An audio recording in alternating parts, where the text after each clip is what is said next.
You sure you want that? Ashtray? Yeah, why not? Ashtray. Just swap it, yeah. Ashtray. Good. Good evening, ladies and gentlemen. The major Saturday night encounter. Tonight is called Freedoms, in the plural, of Speech.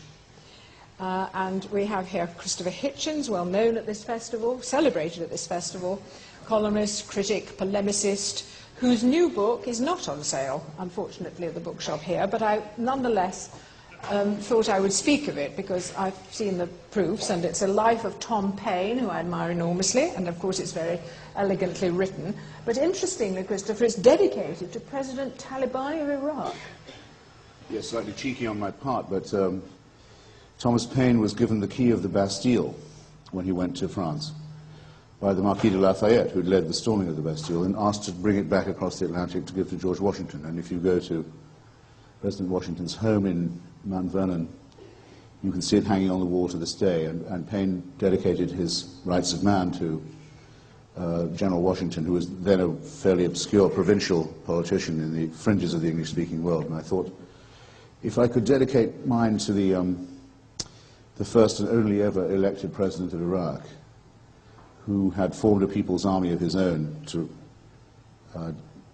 vindicate the rights of the oppressed and massacred Kurds, and who was a sworn foe of theocracy and fascism, I might, with the cost of, or the risk of impertinence, try and make something like the same point, and hope that his example is emulated. And joining him in the debate is Shashi Tharoor, who was born in India but has lived a great deal of his life in... Born here, in London.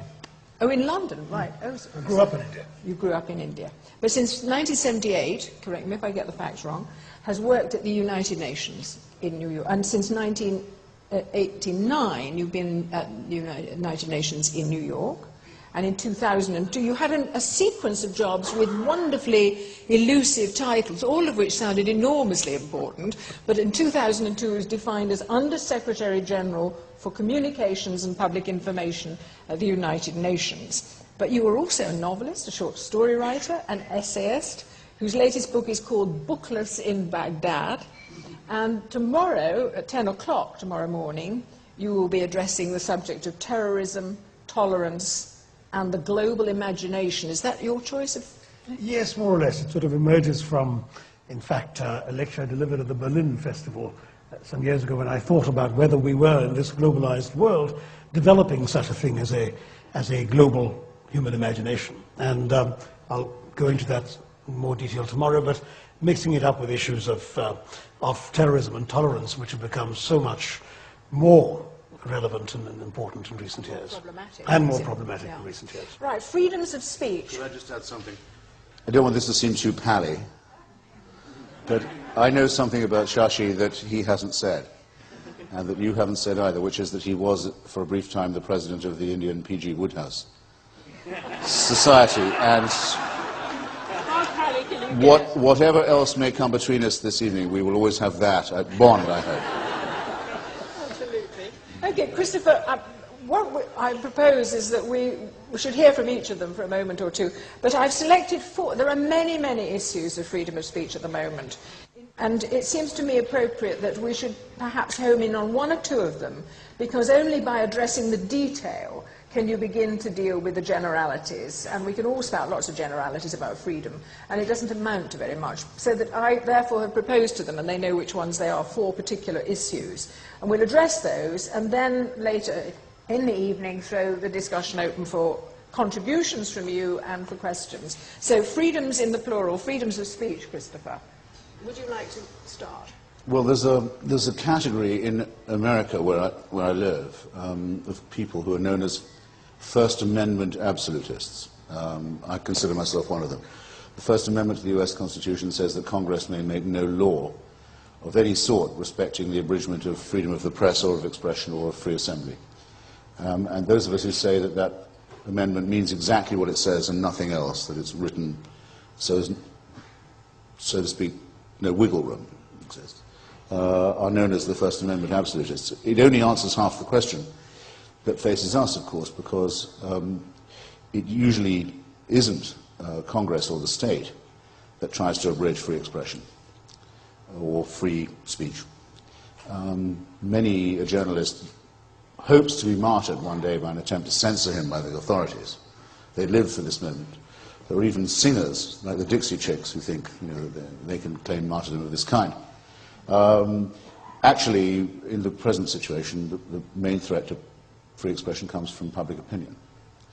So for a Democrat, someone who believes in popular sovereignty, it's a very great problem that public pressure, the pressure of the masses, if you like, is the one that you most likely have to face, and it's also much the hardest to resist, because you'll be accused of being an elitist. You can even be accused of being a racist if you simply say, no, I'm sorry, I reserve the right to criticize anything I like, and in particular, if you reserve the right, insist upon the right to criticize faith or religion. At that point, you may find yourself in some difficulty, and your editor will not tell you, I've been under pressure from the FBI to shut you up. He'll tell you, I've been under pressure from the community to do it. But does that amendment and to me, part of growing up is to say the community can go to hell, as far as that's concerned. I don't care about the community. I don't care about the crowd. I don't care about public opinion. But that amendment must clash with the other, which is about freedom of religion, too. No, it's the same amendment.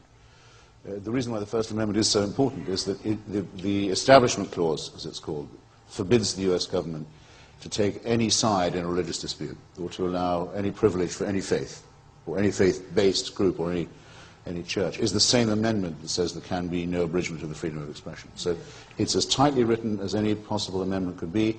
It's easy to look up. I recommend that you all do it.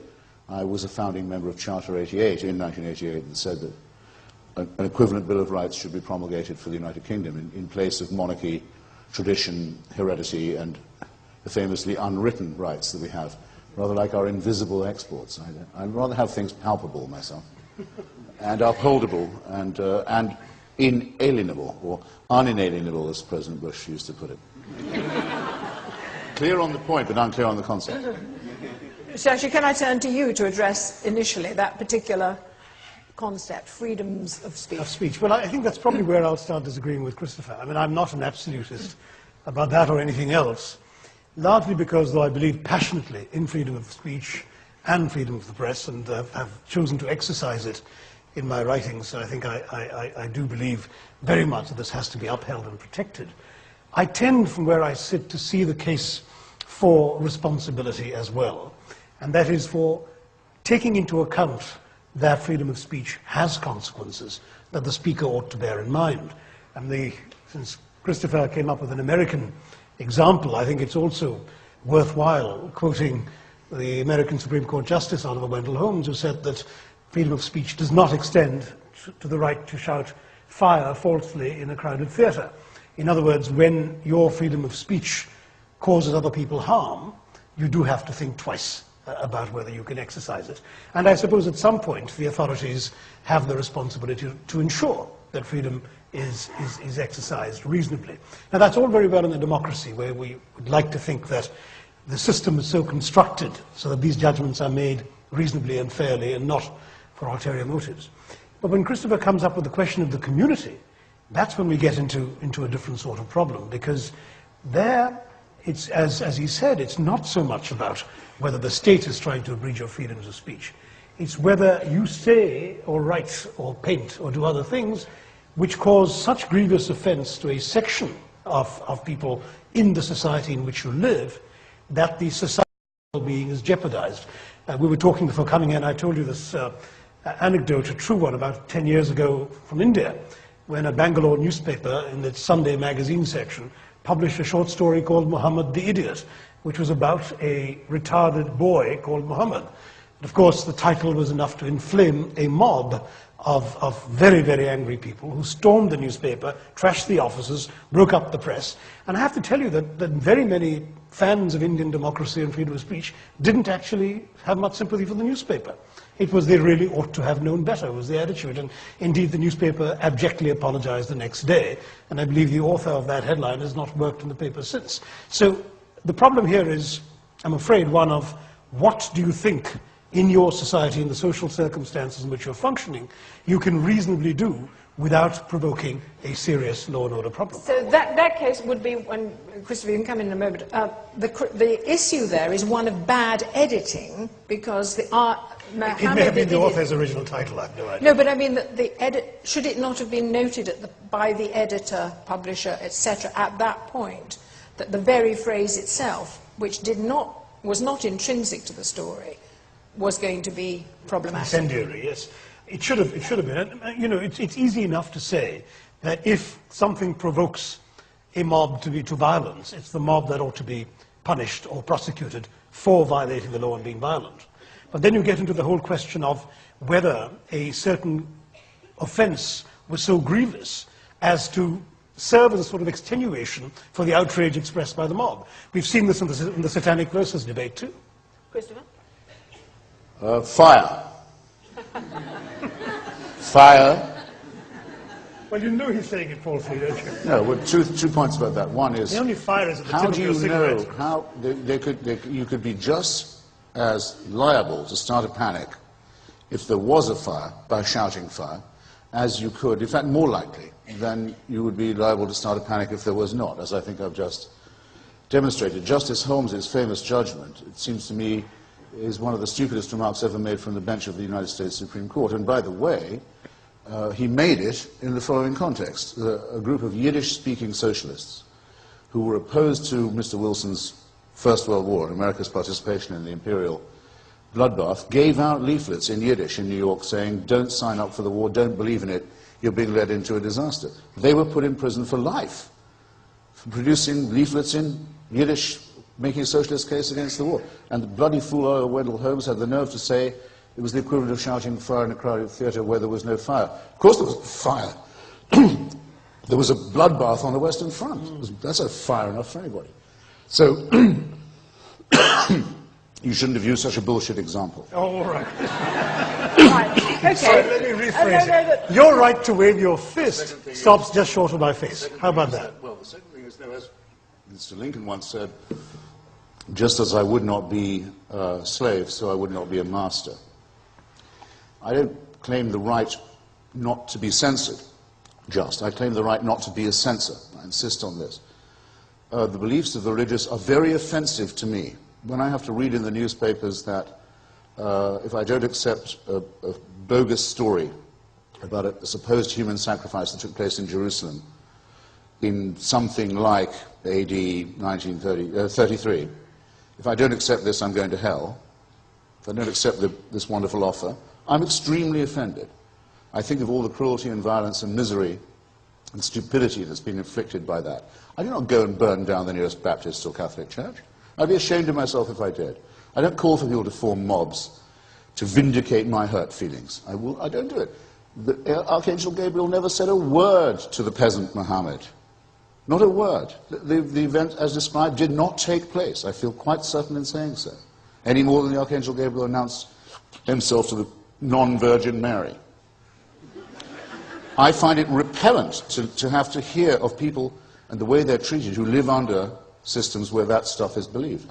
It couldn't be more offensive to me. Who's ever going to say, well, if your feelings are hurt, Christopher, you're perfectly entitled to go burn down a newspaper or a house of worship? Right. Well, how contemptible can you possibly get? I want to take up this very point, which is the nature of offence, that something that gives offence is seen to legitimize violence. And the classic case that we're familiar with, all of us, is of the cartoons in the Danish newspaper, which appeared in the September, and only by the December of that year in Denmark had caused trouble across the world. 50 countries reproduced these cartoons, so that we all knew what we were talking about. But ambassadors were withdrawn from Copenhagen, and embassies around the world, Danish embassies, were attacked, and many people died because of cartoons. Can one just say, are a set of not very sophisticated cartoons worth a whole set of lives, Christopher? Well, the principle certainly is, but here's what you have to understand. Picture, if you will, suppose you are a sensitive person, wishing to live in a multicultural universe. And you think, well, I'll go out of my way if I have to. I'll bend over backwards not to do anything that will needlessly inflame a Muslim person. Suppose that was your wish, your desire. How could you possibly have known, if you'd made that resolution, that some caricatures, actually, published in an afternoon paper in Copenhagen, would lead to an international pogrom against a small Northern European democracy, with its diplomatic immunity violated, its embassies burned, the embassies of a democracy burned, I mean to say, by mobs in the capital cities of dictatorships like Libya and Syria, where demonstrations are not normally allowed, where suddenly the police don't show up, where people who look Scandinavian are attacked, where anyone who is Scandinavian is condemned and subjected to a boycott, a racist boycott, in fact, from Pakistan to Indonesia, where violence and intimidation are used against the press, where embassies of supposedly Muslim countries call upon the Prime Minister of Denmark to tell him what he's not legally allowed to do, that he must censor his own press, which is not in his ability to do. And where threats, in other words, are brought by the heads of states who claim to speak for Islam. Now, I don't know any Muslim who thinks that the ambassador of Egypt or Libya or Algeria speaks for Islam. There's no reason to think that these ramshackle dictatorships have any such right. The Prime Minister of Denmark certainly has no right to intervene in what is published in the press in Denmark. It's one of the most extraordinary cases of intimidation, and this against a country that devotes a sizable part of its budget to helping the Palestinian Authority, to sending peacekeepers and humanitarian workers to the Arab world, that had done its best to accommodate Muslim immigrants, that doesn't have an imperial past, that didn't invade Vietnam or bomb Hiroshima or any of the usual crap that you hear. No, it means that if whatever you do, they will find a reason to take offense. And when they've done that, they think it's their axiomatic right to go straight to violence of the most criminal kind, including, you represent the United Nations here, Shashi, for heaven's sake. Violations of diplomatic immunity, one of the most precious gains of human civilization. No, one has to oppose this 100%. It is intolerable, insufferable. It's enough concessions already that have been made. Has to stop now. Now, Shashi, you cited the example of the story Mohammed the Idiot as requiring a nuanced interception by editors, publishers and so on, because it was clear that that was going to offend, and trouble could be avoided by shrewd, perhaps cowardly even, Christopher might say, editing. Does that apply to cartoons, caricatures in the Danish press? Do you think the burden was on the editor not to publish? Absolutely. Well, but before I say that, let me say that I actually agree with the latter part of Christopher's observations, that nothing can justify or condone the behavior, the violations of diplomatic immunity, indeed, the colossal destruction to people and property that followed. But there is very little doubt in my mind that the entire exercise was designed to inflame. The editors actually sought caricatures of Muhammad. They wrote to the Danish Cartoonists Association. A majority of the cartoonists turned down their invitation to do caricatures of Muhammad. And one of the 12 who responded did so by drawing a cartoon, not of Muhammad the Prophet, but of a named schoolboy in a Danish school called Muhammad, who wrote on a blackboard, this is the caricature, wrote on a blackboard, the editors of this paper are reactionary provocateurs. That was one of the 12 cartoons actually said that. Not bad. And when they published it, the editors added their own note to this cartoon, saying this cartoonist is a coward who does not understand the menace posed to our society by Muslim fundamentalism. Was that effect on the cartoon? So, in other words, they knew perfectly well what they were doing. Now, as I said, that doesn't excuse the misbehavior of those who attacked people and property and all of that. But it does say that when you know you're going to create offense, you have to ask yourself why you're doing this. Perhaps you couldn't have predicted every single detail of the consequences, but that there would be consequences, I think there could have been no doubt about. I mean, Christopher and I are both friends of Salman Rushdie, and we certainly know that, that what he went through, no one should have to go through, and of course, one of his translators was killed and all of that. But the fact that Muslims took as much offense as they did to the depictions of a fictionalized version of the Prophet in this novel, a novel which in many other ways, and perhaps not to Christopher's taste, is actually an amazing affirmation of mystical belief towards the end of the novel. if such a novel could cause that kind of offense and lead to the consequences it did, it's extremely difficult to believe the editors of this newspaper didn't have an inkling of what they were stirring up. And this is a newspaper, by the way, which had a record in the 1930s of publishing anti-Semitic articles. I mean, they have most of their circulation over the years. Right to publish anti-Semitic articles and publish anti-Christian cartoons. What was said about the Danish cartoons is exactly what was said about Salman when he published the novel. You must remember. People said, aha, darkly, they'd say, he knew what he was doing.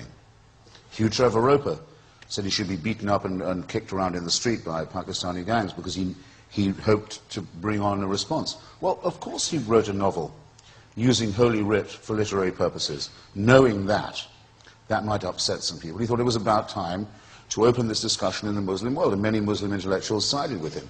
But straight away, the immediate resort to violence and intimidation, not just the threat of murder, but murder itself. It doesn't matter to me if these people believe this, if they say, for example, we don't represent our prophet in figure, or indeed almost the human figure itself in figure, because we fear idolatry. That's good. It's much better than having pictures of weeping virgins or statues of them that may be led to weep if you can put enough pig's blood on it and put a candle nearby. The endless fraudulence of Christianity. Fine. That's their belief. But they can't tell me I can't talk about the Prophet Muhammad. They absolutely cannot do that. But this is where I go back to your earlier comment about you're choosing not to be offended by other people's religious beliefs when you don't have any. I mean, part of the problem, I think, in our world is our failure sometimes to realize that other people aren't necessarily like us. In other words, that there are societies in different stages of cultural consciousness or sophistication. Not everyone is a Christopher Hitchens. And if there are people in sufficient number who are literalist in their beliefs and therefore will feel grievously wounded, I mean, if for them an offense to the Virgin Mary, or more likely an offense to Prophet Muhammad, is equivalent to a sexual assault on their mother or their sister or their wife or whatever, and they react accordingly, I'm afraid to some degree they are to be pitied, because that's a level of reaction that you would not be capable of. But since they do react that way, should we not, as people producing that which is going to cause this reaction, be conscious that it might? Right, I mean, on the satanic verses, I remember at the time an argument with an Indian Muslim who was a government official, but not at that point involved in any of the decisions on the book, so he was speaking not for the government, but in a social conversation, who, when I said, this is outrageous, I mean, how can you ban this book? The people who are clamoring for it to be banned haven't read it. And he said, that's beside the point. It doesn't matter that they haven't read it. It's enough that enough of their leaders are saying that this is what the book does, that it creates a law and order problem, and the duty of the government is to ensure that it maintains law and order in these communities. And that was the argument that he was making, and it's one which I, on that particular instance, found very difficult to accept. But I can see how in certain circumstances a government or an editor or somebody else in a position of decision-making will have to weigh in the balance the right to publish a particular cartoon, to publish a particular short story or a novel, versus the potential loss of life and destruction of property to large numbers of people. Now, there is no one rule for around the world. Well, so you might say that you can't publish this in this country, but you can in that one, because in that country people will not be offended. You can't say that anymore. But then, my dear Shashi, you should be very happy because everyone is weighing it. There wasn't a single newspaper in Britain that published those cartoons. There wasn't a single one, there was one magazine in America either. I know the people in charge of these matters in many cases. I went on CNN to debate some spokesman for a Muslim organization, and CNN put up the cartoons, the page of Denmark, pixelated. And I said to the interviewer, you're not doing this because you're afraid of upsetting my Muslim fellow guest, are you? You're doing it because you're afraid that you'll be burned out if you do, your bureaus. She said, yes, that's right. Is that not a legitimate fear? It's a very legitimate fear if you allow the right of Muslims to use violence against anything they don't like. Of course it's a legitimate fear. It's certainly, if it's not legitimate, it's a real one. But it seems to me amazing that my profession should give up without a fight on this point. So you should be happy, and they're all doing it. PBS, the public station, decided they could do it this way, and it's significant. They said, we can show the cartoons in this manner. We can show them the imams of Denmark traveling around showing the cartoons to others. We can film them doing that, and by accident, the cartoons are in the picture. Now, what does that mean? These imams have the right to show this blasphemy to anyone, and did, and they added 3 cartoons of their own, one of which showed the Prophet as a pig, which, as you know, is an incitement in itself. The words in the paper. They can do it, and we can't even see what they're talking about. Do you understand the significance of this? The media is much too dominated, for my taste, by images. Everything is image now. Even the New York Times is mainly pictures. Here, the whole story is about an image, and no one is allowed to make up their minds by seeing it themselves. We're shielded from it by our editors in a free press and a free country who are paralyzed with fear and paralyzed with the idea that anyone might be hurt. All right, this is disgraceful. Let's take on a case where they did take an action. Early this year, David Irving was sent to prison for 3 years for being in Austria and being accused of being he confessed to being a Holocaust denier. I'm sorry. No, he denied being He denied being a Holocaust denier, having brought a libel case 6 years earlier against an American professor who said he was, but having 16 years previous to that denied that there were gas chambers at Auschwitz. This is a very eccentric, bizarre, self-obsessed historian who claimed the right to say what he believed, regardless of the amount of offence it was given, and he was denied that freedom to offend. 3 years in jail, is that right, Christopher? Do you think that's fair? They're appealing to make it 10. Yeah. So, good? 3 years from now. Is that good? It's a scandal. It's a scandal in itself. And as it happens by its timing, because it almost the same week as the Danish controversy, it allowed Muslim demagogues to say, you see, the West doesn't really believe in free speech. And I would take that as a criticism of Western governments, not of myself, because I defend Irving too, and for several years have been doing so. Not just for his right to do this as a matter of free speech, but actually as a matter of free inquiry. I'll say it now and I'll take my chances, but I've read all of David Irving's books on the Third Reich, and I don't think anyone who hasn't read them is educated in the argument. Even at that trial in London with Deborah Lipstadt, who's the woman you mean, John Keegan, many other eminent historians came into court and said what I've said repeatedly in print. He is a very major contributor to the subject. He's the man who showed the Goebbels diaries, the Hitler diaries were a fraud and the Goebbels diaries were genuine, when Hugh Trevor Roper, our doyen of historians, fell for it the wrong way. I think he has the right to advance his claims, as well as the right to express his own opinions. It is very interesting that, of course, it's only in Austria which has this law. Well, they're overcompensating in Austria. Indeed, they are super guilty, so they have the law that to deny the Holocaust You know the joke about Austria? What were its two historic achievements? To have convinced the world that Beethoven, Hitler was German and Beethoven was Viennese. And that Kurt Waldheim was an international. Yeah, he's an international citizen. But no, in fact, on this one I don't. But the issue of globalization blows. I mean, that is completely ludicrous, is it not? I agree completely with you and Christopher on that. However, it's interesting that shortly after that, there's been this whole debate in Canada about a law that would have criminalized denial of the so-called Armenian genocide. You know, and the Turks made a huge fuss about this, saying that there was no genocide and you can't criminalize its denial. And this went back and forth, and I gather the law has now been withdrawn from consideration. But the question is, how many things can you criminalize imagining or arguing or inquiring into? You know, it starts off with one and goes on to the other. Again, deep offense is caused by arguing that there was no Holocaust. And I think if you stand up and argue there wasn't one, you will suffer generally before the tribunal of public opinion. But to be thrown into jail for it is certainly a bit difficult as well. But this court of public opinion is getting more and more aggressive in that people on every hand are now alleging that they have been offended and something must be done, we are offended. Now this is a recent case, the third example, only happened this week, when Asia House, which was putting on an exhibition of M.F. Hussein's paintings of Hindu goddesses, closed down the exhibition in response to a protest from the Hindu Human Rights Organization, who said that their goddesses were being depicted obscenely. Now, they did that, and nobody's made any fuss about that.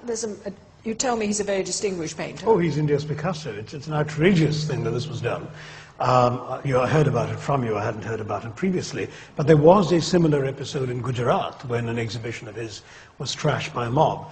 I mean, there are two fundamental things to be said about this. First, that Hussain has been using Hindu goddesses in his paintings for years. He's 92 years old, and he's been painting since he was 12. So this is not exactly somebody who's trying to cash in on sensationalism.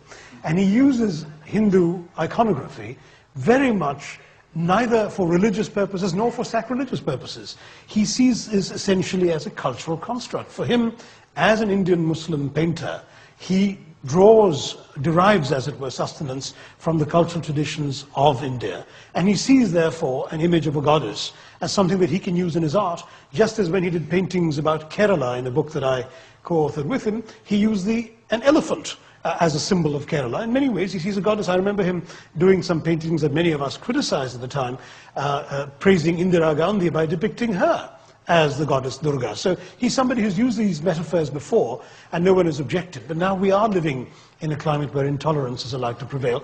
And if I might say so, it's particularly obnoxious to me as a believing Hindu that Hindus should do this, because Hinduism is the one faith of which I know in which there is no such thing as a Hindu heresy.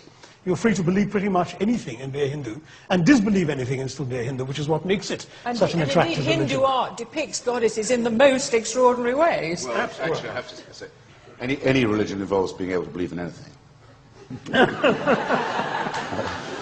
and to take offence. Yes, look, it used to be, before the Enlightenment really crested, that it was left to communities to do this. In other words, the Jewish community in Amsterdam is the one that sentenced Baruch Spinoza to death. Not the Christians for his heresy. They thought, we leave it to the Jews to punish their own heretics. They did agree, they praised. They praised the Amsterdam synagogue for uttering the great curse on Spinoza and expelling and excommunicating the most talented Jew in the Netherlands of the time. But are we really wanting to go back to that, where every community is its own tyranny, everyone's ghettoized?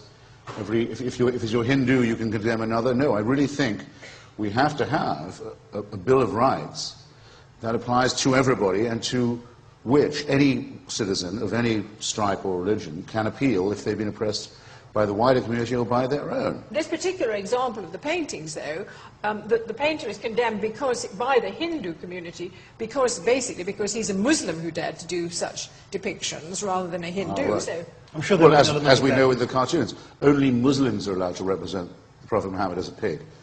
Come on, this is not serious. I'm not going to live under the dictatorship of people like this. I'm not going to listen to their opinions. I'm not going to respect them. I'm going to say, no, you keep it to yourself. Do not dare address me. Do not dare talk to me as if you're warning me when I comment on this. I won't have it. I won't be talked to in that tone of voice.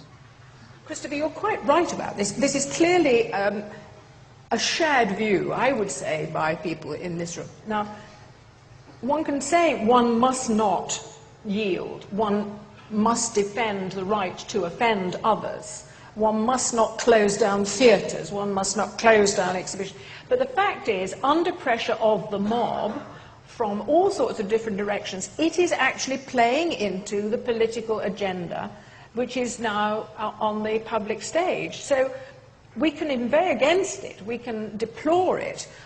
What do we want done? And what can be effective in this situation? Well, we used to have a blasphemy law that only protected the Christian religion. And you'll remember what it was in the late 70s, Mary Whitehouse brought a prosecution of the poet James Kirkup, who'd written a sort of homoerotic poem by the crucifixion. And I don't think in the end the prosecution was carried, as it were. But she carried the day, but it was not condemned. It wasn't condemned. The judge... But it was, for many people, the first time it was discovered that there was A, a blasphemy law, and B, that it only protected one religion. Now, when the Satanic Verses controversy emerged, there were those who said there should be a blasphemy law and it should protect all religions. I said, no, there should be no blasphemy law. Because, as Karl Marx so brilliantly put it, the criticism of religion is the beginning of all criticism. If you don't have the right to criticize religion, you have no right at all. It is the most important argument that we have, ever since the dawn of civilization. Religion, philosophy begins where religion ends. Not to be able to discuss religion without fear, without inhibition, means you don't have the right to speak on anything important at all. Of course, no blasphemy law. And Tony Blair's capitulation to this and saying, well, if it's sauce for the goose, it's sauce for the gander, seems to me the most abysmal surrender that one could possibly have on the main point of free expression. But to take up the point you make about the Jews and Spinoza, I mean, religious communities used to police their own, and in a sense that kept everyone happy because it wasn't their particular game. But it's not possible now. What we have is such a multi-faith community that different segments of the community are imposing their own standards on each other by means of fear. I mean, there was the famous case recently that you will know of a play by a Sikh young woman attacking the elders of the Sikh community in which she lived, and the Sikh young man went and attacked the theatre, breaking windows and so on, and the theatre closed the play. Well, it's a matter for the police. Well, indeed it was, but the point is that the theatre didn't see it like that, and the theatre acted quickly to close down the play because of the fear of violence. We're confronted with it, Christopher, and the police are not called. It's a huge encouragement to those who want to resort to the use of force in civil society. I mean, what could possibly be simpler? There's another question. Well, it's the same question in a way. My hero, Thomas Paine, was very much attacked and criticized by the vile Dr. Samuel Johnson, one of the most ranked Tories there's ever been. But I have to say I have a soft spot for the old buzzard all the same. But if only for his lexicography. And when he produced his first dictionary, he was visited by a group of old ladies, Respectable Women's Association, who called upon him in Fleet Street and said, Dr. Johnson, we'd like to congratulate you on your refusal to put any indecent words in your dictionary. And he said, ladies, I'm very obliged to you for revealing to me that you've been looking for them.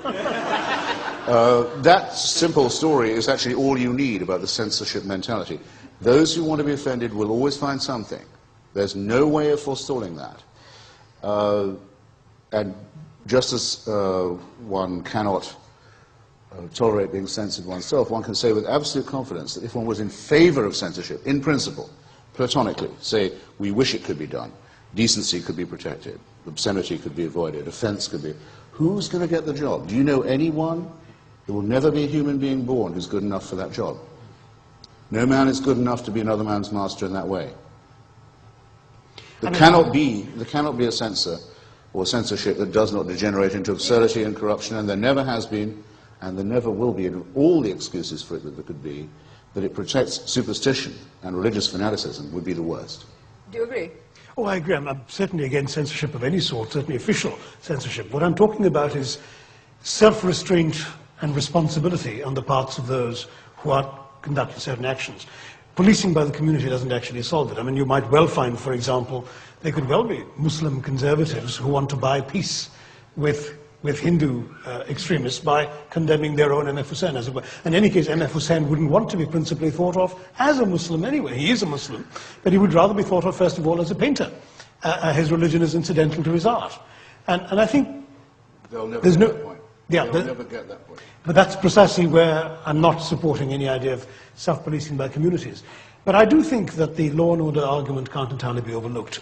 Christopher's right that you do have to ensure that people who break the law are prosecuted, so that a fellow who goes in and vandalizes a theatre ought to be proceeded against, and I hope in this particular example you've given that these people have been, they have not been, I see, well, they should have been. But the fact still is the theatre in turn will ask themselves whether it's worth it. There's no satisfaction, you know, in being run over if you know that the driver who's running over is going to go to jail. It's not going to do you very much good after you've been run over. Manchester last week found the energy to arrest and charge someone who stood outside the Catholic Evidence Guild office there, holding up a copy of my book on Mother Teresa. They were very swift to punish him. You can't do that. Who knows what will happen if we let you do it. But those who actually use and threaten violence are let go. Get used to it, or don't get used to it. Get used to it and you'll live under it. Resist it now while it can still be opposed. Because there's a police state coming that says that we are there to protect religion and all religions. And it'll all be done in the name of niceness. It'll all be benign. Can you bear it? The story of the Sikh play is even more confounding because the theatre management had wanted to commission a play from a major ethnic community within the city and had opened the doors to consultation with them, invited them in, invited them to rehearsals, invited them to contribute, all by way of being the generous, liberal, enlightened theatre world, and it had spiked their attempts. So concessions don't win the day, perhaps. They do not. Joseph Priestley, and he'll give you an example. Joseph Priestley, the man who discovered oxygen, had his laboratory in Birmingham, and while he was doing his great scientific experiments, he also announced that he didn't believe in divine revelation at all. He didn't believe in the monarchy, that he was effectively Unitarian, and as you know, the Unitarian belief is that there's one God maximum, one God at most, if that. And a mob formed. It was called the Church and King mob. It did a lot of work in those days for the Hanoverian usurpers and their friends. And they smashed up his laboratory. They destroyed the only real scientific laboratory in Britain. They were so appalled that there was this scientist going on and making these profane remarks. He had to move to Philadelphia. Well, good for them. They got what they wanted. And Philadelphia got it. Philadelphia got Joseph Priestley. Yeah. Good for them. Christopher They believes... had every right to have their feelings hurt by something they didn't understand, hadn't read, didn't care about, and knew that they wouldn't be punished by the authorities for acts of vandalism and cruelty and intimidation. We want this back now. I thought we got over this. Now I have to face it all again. Arguments I'd forgotten having to have, I'm having to have again with religious fascists. I'm ready to do it till I draw my last breath, but I'm appalled at anyone making excuses for them. Well, we live in... you believe that there's a police state coming to defend religions of all kinds. Friendly police state. Friendly police state, kind, benign. How is that going to play out? I mean, how is that going to play out in different communities? Are they all going to become theocracies, in which you cannot speak against the prevailing faith of the day, or indeed any other faith within multi-racial communities? I suppose we'd all really enjoy living in a planet full of Christopher Hitchenses, but the fact is we don't. And so all I'm saying is that we do need to take into account the fact that some things we say and do will have consequences. Now, which is not to say... Taking into account, does that mean conceding or just saying, well, I'm taking it into account, but I'm still going to do it? Well, there are perhaps ways of doing things differently. That short story could have been given a different title. The question of the play, again, I haven't read or seen the play, so I don't know anything about it. I gather that one outraged Sikh leader said, we would have supported this play, but why did she have to set it in a temple? In other words, I believe it involves an act of either incest or rape that takes place in a temple, and that they found offensive. Now, I'm not suggesting that the playwright's artistic integrity ought to be compromised on the altar of somebody else's intolerance, but I am saying that she, in writing it, and the theatre in putting it up, ought perhaps to have borne in mind that maybe there was some effective diplomacy to be conducted before they actually went ahead with this, for fear precisely what happened. But they had been conducting all these acts of diplomacy before, as the play progressed, in order to nuance the relationship with the community which they cherished and which they wanted to see thrive. And it backfired because the word was out. Oh, they're doing this play. Oh, the word is out. They're telling us about it. Let's go and protest. Well, the Regent's Park Mosque came to Salman at one point after the hideous threat of murder, suborning of murder for money offered by a theocratic leader of a foreign state. Remember? Just roll it round your tongue a bit. The theocratic leader of a foreign state, in his own name, offers money for murder of someone for writing a novel. Pretty frontal attack on free expression. Everyone says, oh, well, let's see if we can't negotiate this. An offer comes from the Regent's Park Mosque. Well, if you, Mr. Rushdie, will cease being an apostate, declare your adherence to Islam again, maybe we'll stop trying to kill you. And he actually did it. And they lied to him. They fucking flat out lied to him. These people have no concept of truth, no concept of honesty at all. The idea of tolerance and pluralism to them. Ask them, you want to do this in Birmingham or in London or Manchester, wherever it might be, Walsall. When can we hope for a synagogue to be opened in Saudi Arabia? When can we hope for a Christian church to be opened in Saudi Arabia? Or even a Shia one, as a matter of fact, which they consider to be a vicious heresy. When are you going to condemn the blowing up of mosques in Iraq? I'm an atheist. I wouldn't put a bomb in the Samara Dome. I have a natural human resistance to profanity. It comes from Antigone. It comes from Sophocles. It doesn't come from monotheism. They applaud these acts of atrocity and blasphemy. They have no concept of a reciprocal relationship on this. They say, you concede to us, and we will concede nothing to you, and you should be proud to have us in your midst. Insufferable. Insufferable. Where do you believe that the resistance to this trend can be seeded and developed? And you want the law of blasphemy abolished. I agree with you. I think it should be abolished. But where do you see the powers of resistance to this worldwide trend coming from? I see one capitulation after another at present. You're that gloomy? Yeah. I mean, if countries like Holland and Denmark, the most tolerant, broad-minded, open, multicultural, all of this, have their filmmakers and intellectuals and journalists targeted for murder and their embassies violated, security violated in dictatorship countries by mobs stirred up by policemen. I think that should give people a warning. I mean, there are a lot of fools, there may even be some here, who say, well, the United States deserved it because it's a big country and very arrogant and very proud and imperialist and so on. Yeah, well, how do you feel about the treatment of the Dutch and the Danes? No, you have to realize, which people are very slow to do, what the nature of the enemy is. Are you as depressed? And not give any inch to him. No excuses. Don't want to hear intellectuals in my country make excuses for this. That would be a start. Are you as depressed? No, I'm not depressed. I mean, I actually take Christopher's point that some of this is inexcusable, and I don't think in any case that I would want to make any excuses for their behavior. But what I would want us to do is to live with the world as we have it. Recognize that we can't tell other people what to believe. We are ultimately responsible for our own beliefs. We are responsible for what offends us. We cannot tell somebody not to be offended by something we've done if they choose to be offended. And this is ultimately a question of whether we can coexist in a world with different scales of belief, different intensities of conviction, different degrees of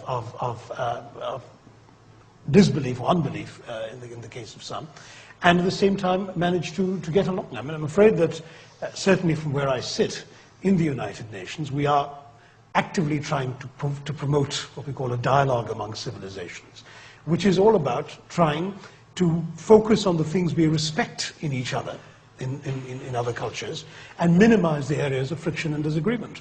This, unfortunately, is one of the, religion and the question of blasphemy and so on, goes to the heart of what is the most difficult thing in relations amongst different nations, different societies, different cultures. But there are a lot of other things that we can talk to each other about and engage with each other over.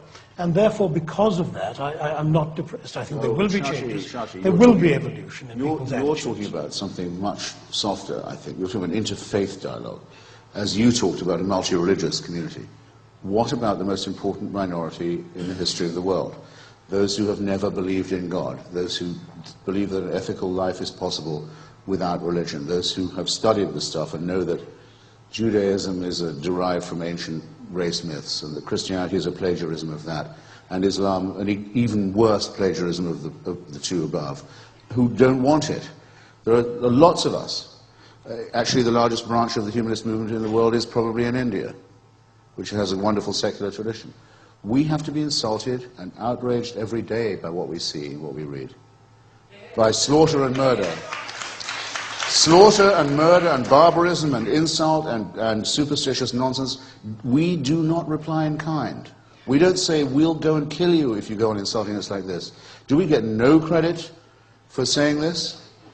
When has anyone ever said, what's it like to be insulted as someone who thinks that civilization is a real thing? Why is it always interfaith? Why is it always interdenominational?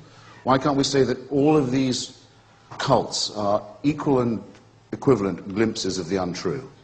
But what... I'm going to invite you to join this discussion in a moment, but just let me put this to you. You speak of the UN and these attempts to deal with this increasing mob willingness to take offence and use violence. But you are like talking to like in the United Nations. You're civilised, affable, tolerant wings of all the different faiths and of no faith. More glimpses of the untrue, Christopher. I'm afraid. This is the UN, Christopher. Yes, ask the people of Darfur about that. Well, exactly the They point played I'm it the making. Kofi Annan way in Darfur, and now there's almost no one left to kill. But the point I'm... I'd rather have been unilateral myself. I'm talking Hate about... to say it.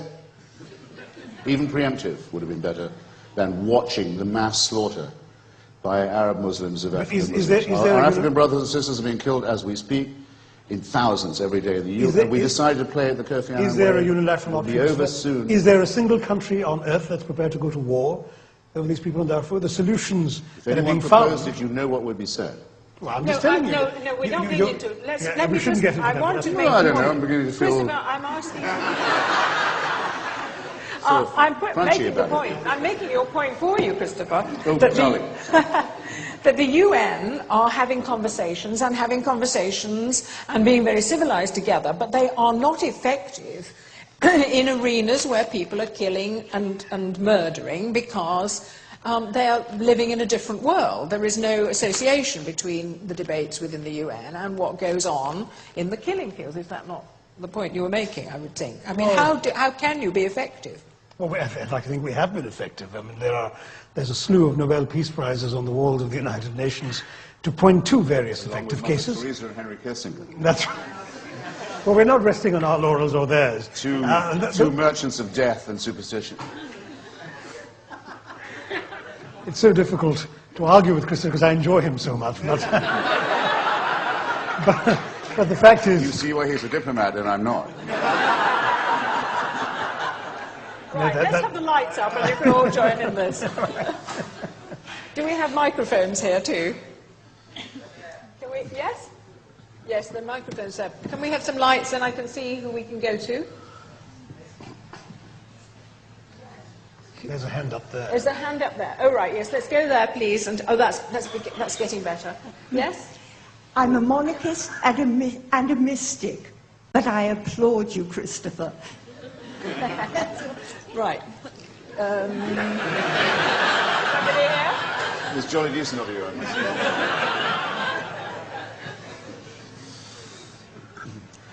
Hello, I wish we could stay longer and carry on this debate. I think... Why can't we? My greatest worry in the world today, and I'm totally with you, Christopher, even though I may have a faith, is that the freedom of speech is the most crucial thing open to us as individuals to become mutually, cooperatively, kindly living together. If I disagree with you, it's fine, isn't it? It can't be harmful, what I think. What I do is, and I believe, basically, it has to be that my belief system is of no harm to anyone else. It's what I do that's harmful.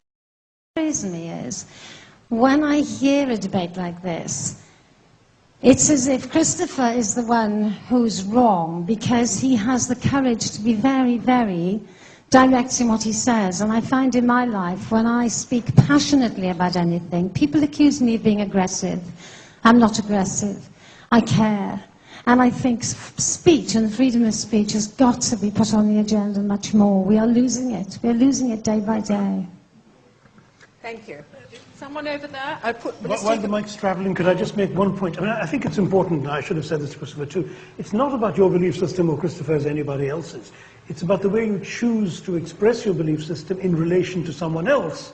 That creates, it's when you have a conversation with someone, you can make a point, you can make your point to them in one way, and you can make the same point to them with four-letter words or expletives or whatever, right?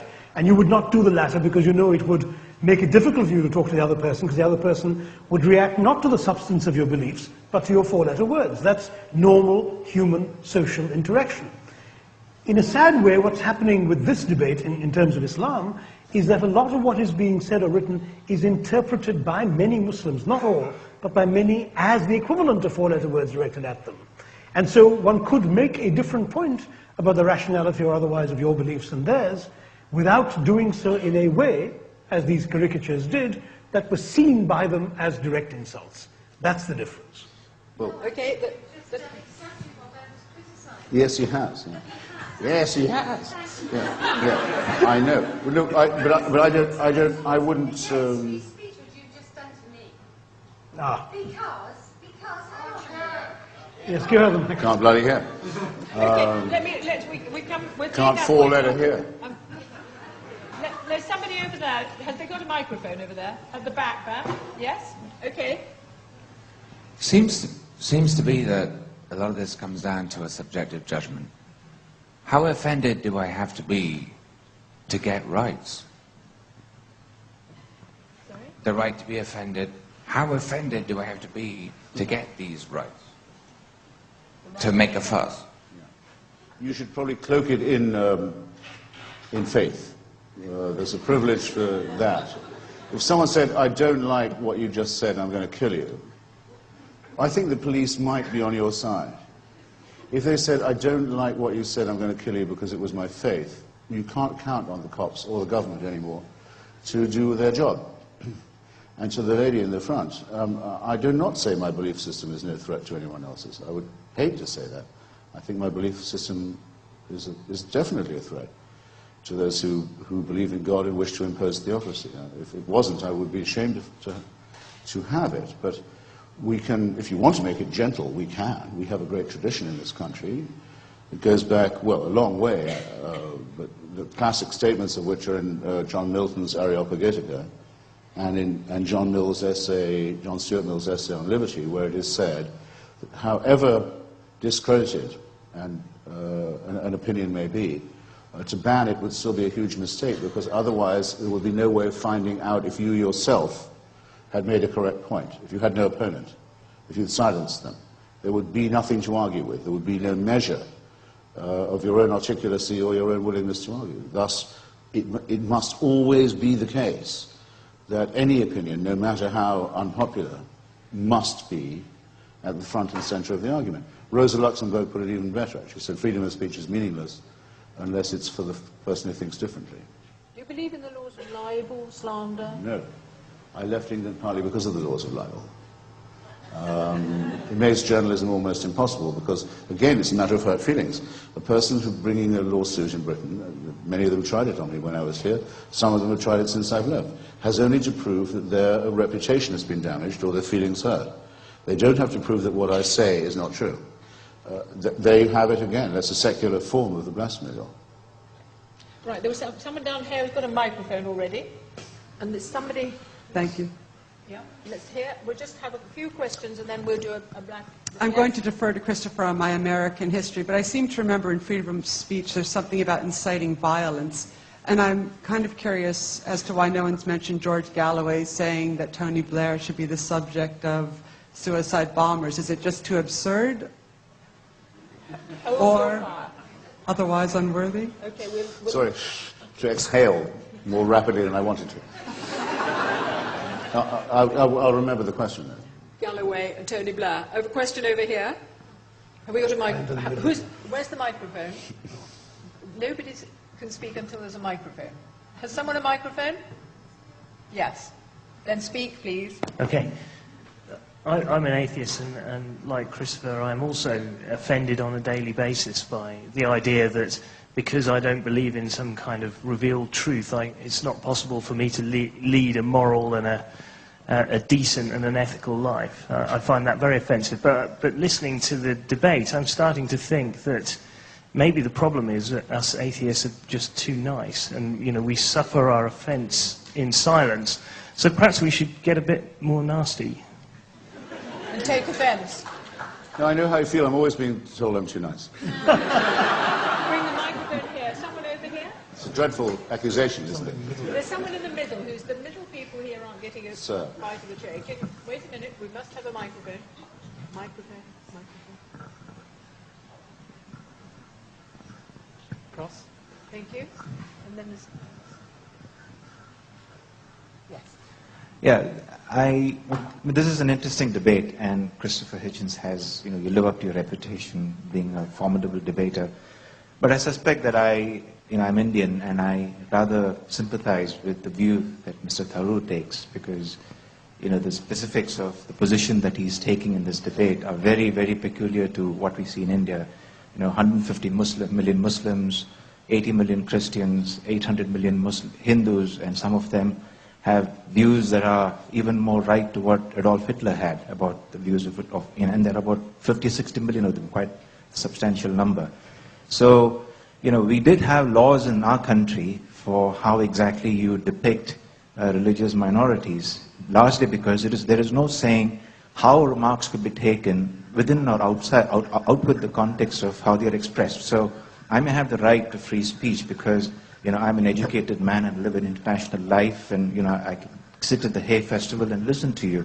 But if I say something that is deemed to be offensive by someone who doesn't have the same privileges as me, because we are a country of, vast variations in income and education and upbringing and culture, it can result in disruption to civil society. And isn't this one of the fundamental duties of citizenship, that apart from, the right to express ourselves, we also have the duty to be conscious of our place in society and what we do to people who don't have the same privileges as we do.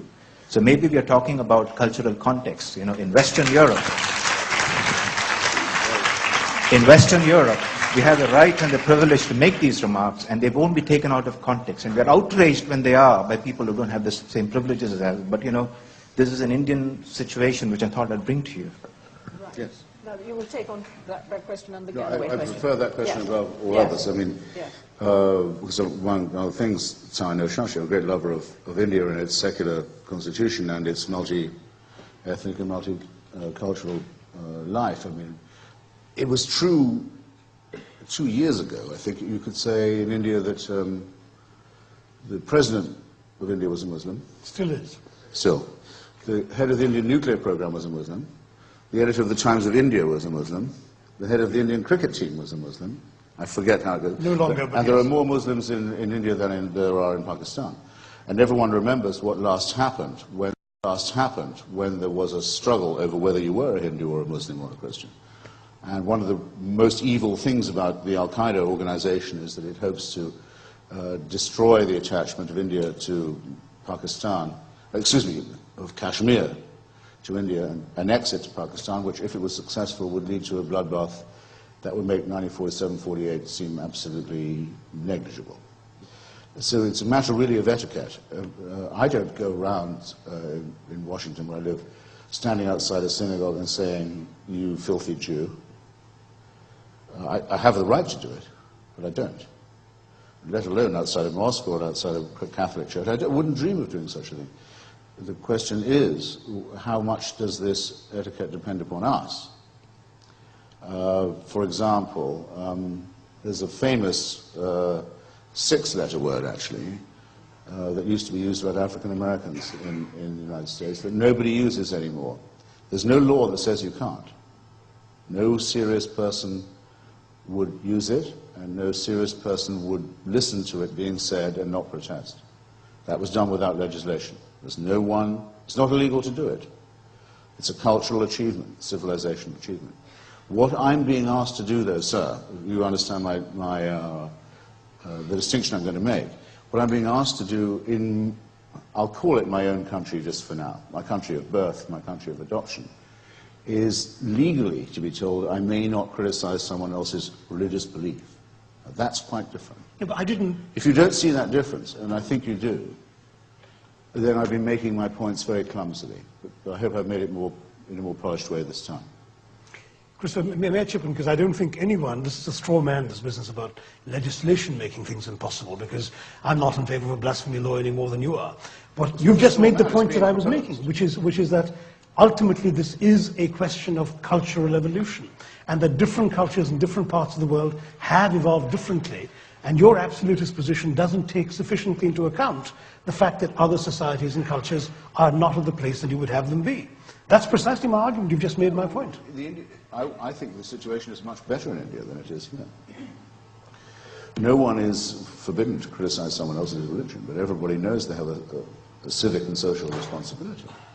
And there is an extraordinarily large and very highly developed group of people in India who have no religion and who are fortunately very influential in politics. You mentioned earlier, I don't know the case exactly, but you said there was a group called the Hindu Human Rights Association. You rather underlined its name as if it gave it some privilege, which wants to, which wants to prevent any untoward discussion or portrayal of Hindu culture. I will bet you now, we can investigate later, I'll bet you those people are supporters of RSS, Janasang. I'll bet you they are. I'll bet you they're extreme Hindu fascists. I'll bet you they're the people who organized the murder of the Mahatma. And they call themselves the Hindu Human Rights Association, and they hope the Guardian will call them by their own name, as they call the Iraqi fascist insurgents. But I'm not having any of that. I have a perfect right to say I won't. Can you enlarge on this concept? You use the term etiquette and civic responsibility, and I don't think there's any disagreement that this is a high achievement of restraint which embraces the freedom to criticize while having a regard to and respect for other cultures. This is very hard to achieve and is something very precious to be developed as a result of education and insight and so on. How do we spread that idea? We're having civic lessons in the schools in England now for children who are being taught these very values. Is that where the answer lies, do you think? No, you're trying to be too warm and furry. You're hoping to wind up on a touching note of consensus and so on. It's not going to work. It's like people who say, why can't we unify rather than divide? Politics is division. You use the word etiquette. Politics and philosophy are division by definition. You may as well get used to it. The dialectic is the only way you learn anything. No, you can't build a bridge in the middle of the river. It's silly to try. I don't know why there should be an argument, or shouldn't be, in English schools. Did the Middle Passage, the slave trade, rescue a huge number of Africans from the hell of remaining in Africa? You use the term etiquette. Why not? There are many people who've argued at the time, have argued since. There are African Americans who say, I'm glad my ancestors didn't stay in Senegal. People think, oh God, how can you possibly say that after what the Middle Passage was like? Well, I have just in fact possibly said it. If you won't do that thought experiment, you're not thinking seriously about how the argument went on. There can be no taboos, and especially there can be no taboos enforced by one community on another. You can't mention this because it upsets us. No. Teaching of history is impossible.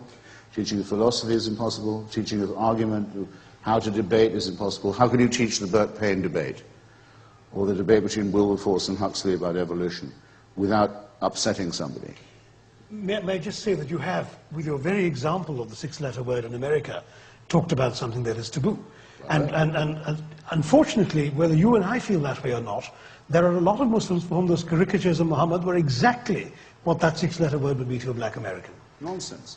I'm afraid Islam claims to be a universal religion. It says it's for everybody. You can't say... I've heard absurd arguments made against me by people like George Galloway, coming back to that, saying they use the term anti-Islamic racism. You cannot be a racist by criticizing the Islamic religion. By definition, you cannot. It's not a racism. No. There's now a stupid term that's trying to be imported into our culture, Islamophobia, as if to group it with... anti-Semitism. Or actually racism in general. Nonsense, I won't have it. I dislike Islam very much, as I do all religions. I have every right to say that I think it's absurd and an absurd and wicked belief. No one's going to tell me I can't say that. But if there's some crappy euphemism imported that says, we can't have you say that on the BBC, which I've actually had happen to me, then I think I'm being subjected to censorship, both officially and unofficially. Someone got a microphone there? Just a small point, if I may. Christopher, I think you just have to make a distinction between, on the cartoon issue, what Muslims feel offended by they are perfectly able to say, yes, the depiction of the Prophet in this way is wrong in Islam. The fact is that the distinction is that what they do as a consequence, or what they are seen to be doing as a consequence, threats of violence, actual violence in the way that you described earlier, also has no support in Islamic belief. So, on the one hand, yes, they are saying it's wrong to have the Prophet Muhammad depicted in this way. Equally, as a Muslim, it's important to recognize that those Muslims who have broken the law really have no basis in Islam to do that.